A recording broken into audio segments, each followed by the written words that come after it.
હાલો મિત્રો, તમારું હાર્દિક સ્વાગત છે મારી યુટ્યુબ ચેનલ એમડી એકેડમીમાં। તો મિત્રો આજે આપણે વાત કરવાના છે એએમસી જે અમદાવાદ કોર્પોરેશન, અમદાવાદ જિલ્લો અને અમદાવાદ જે ડિસ્ટ્રિક્ટ છે એના મોસ્ટ ઇમ્પોર્ટન્ટ ક્વેશ્ચન વિશે આપણે ચર્ચા કરવાની છે મિત્રો। આની પહેલાં આપણે 2 લેક્ચર અપલોડ કર્યા છે અને આ લેક્ચર નંબર 3 છે।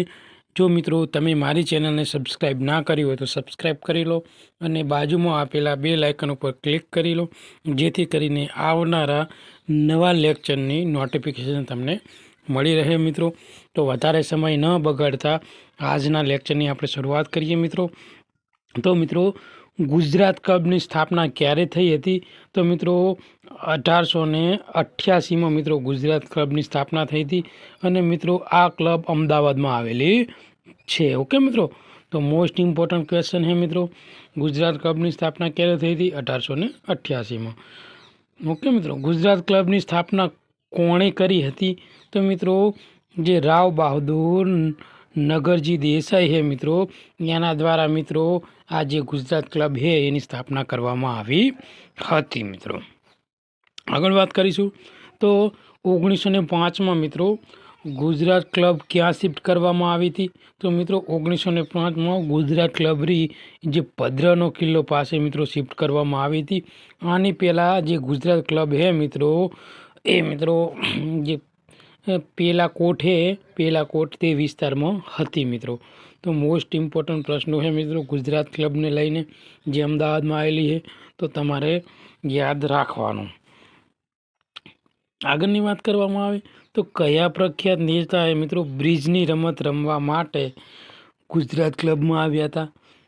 તો મિત્રો જે સરદાર વલ્લભભાઈ પટેલ છે મિત્રો, એવો મિત્રો બ્રિજની રમત રમવા માટે ગુજરાત ક્લબમાં આવ્યા હતા મિત્રો।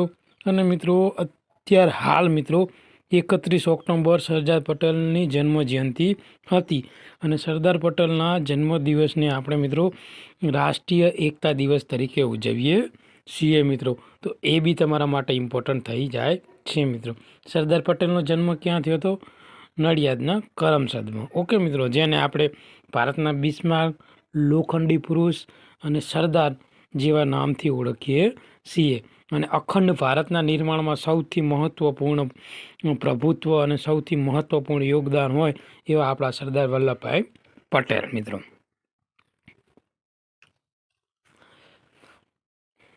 ગુજરાત ક્લબની સ્થાપનામાં કયા પરિવારના સભ્યોએ મિત્રો પદાધિકારી તરીકે સામેલ થયા હતા? તો મિત્રો એક તો સારાભાઈ, લાલાભાઈ અને માવળંકર, આ ત્રણેય પરિવાર મિત્રો રહ્યા ને એ ગુજરાત ક્લબની સ્થાપનામાં તેમને પોતાનું યોગદાન આપ્યું છે મિત્રો।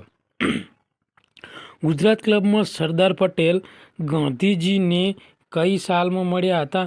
તો મિત્રો જે ગુજરાત ક્લબમાં મિત્રો ગાંધીજીને સરદાર પટેલ 1916માં મળ્યા હતા મિત્રો।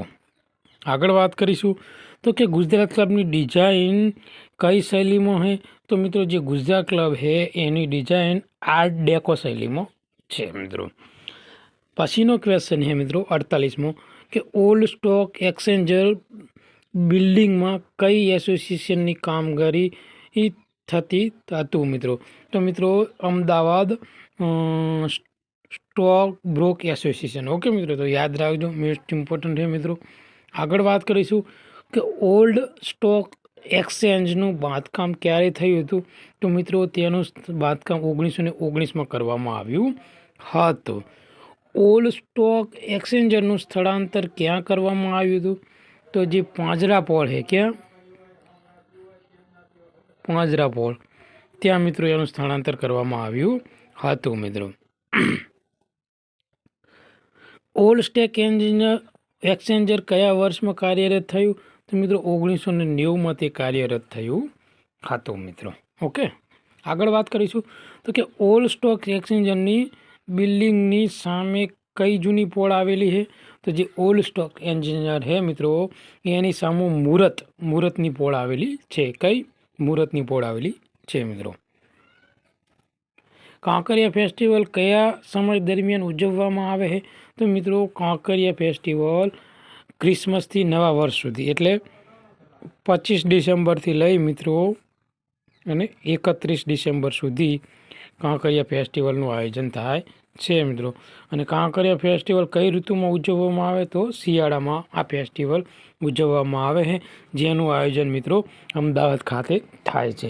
આ ઉપરાંત મિત્રો આંતરરાષ્ટ્રીય પતંગ મહોત્સવનું આયોજન ક્યાં થાય છે? અમદાવાદમાં રિવરફ્રન્ટ ખાતે। ઓકે મિત્રો, એટલે એ બી યાદ રાખજો, મોસ્ટ ઇમ્પોર્ટન્ટ ક્વેશ્ચન છે મિત્રો। આગળ વાત કરીશું કે એલિસ બ્રિજનું નવું નામ શું છે? તો એલિસ બ્રિજનું નવું નામ છે મિત્રો સ્વામી વિવેકાનંદ બ્રિજ। એટલે તમને યાદ હોવું પડે મિત્રો કે એલિસ બ્રિજનું નવું નામ શું છે? તો સ્વામી વિવેકાનંદ બ્રિજ। વર્ષ 1892માં વટવામાં મિત્રો આવેલ બ્રિજ એલિસ બ્રિજ માટે સ્ટીલ ક્યાંથી મંગાવવામાં આવ્યું હતું? તો મિત્રો જે બર્મિંગહામ હે મિત્રો, બર્મિંગહામ ત્યાંથી મિત્રો જે 1892માં મિત્રો જે એલિસ બ્રિજ બનાવવામાં આવ્યો હતો એના માટે સ્ટીલ મિત્રો ત્યાંથી મંગાવવામાં આવ્યું હતું મિત્રો।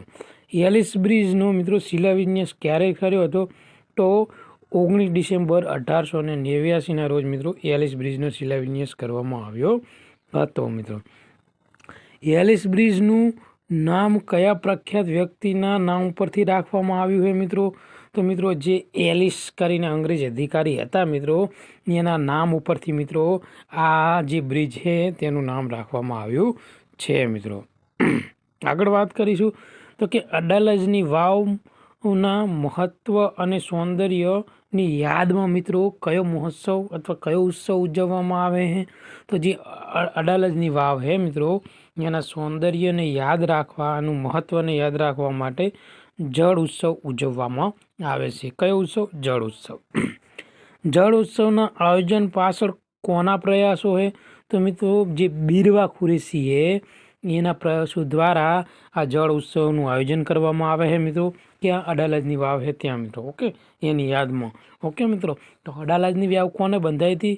તો રૂડાબાઈએ તેમના જે પતિ વીરસિંહ હે મિત્રો તેમના સ્મરણાર્થે આ અડાલજની વાવ રૂડાબાઈ દ્વારા બંધાવવામાં આવી હતી મિત્રો। એ બી ઇમ્પોર્ટન્ટ છે। ઓકે મિત્રો, આગળ વાત કરવામાં આવે મિત્રો તો કે અડાલજની વાવને કયા ક્ષેત્રમાં સૌથી અગ્રેસર વારસાગત સીમા ચિહ્ન માનવામાં આવે છે? તો મિત્રો હેરિટેજ। ઓકે મિત્રો, કઈ? હેરિટેજ। ઓકે મિત્રો, તો મિત્રો આજના મિત્રો જે એએમસી સ્પેશિયલ લેક્ચર છે મિત્રો અહીંયા આપણે પૂર્ણ કરીએ। ફરીથી મળીશું મિત્રો નવા 20 પ્રશ્નો સાથે। ત્યાં સુધી તમારો દિવસ શુભ રહે। અને જો આ વિડીયો તમને ગમ્યો હોય તો તમારા બીજા મિત્રોને શેર કરો, જેથી કરી એ બી મિત્રો આ જે એએમસી સ્પેશિયલ લેક્ચર છે મિત્રો એનો લાભ લઈ શકે મિત્રો। થેન્ક યુ, ધન્યવાદ।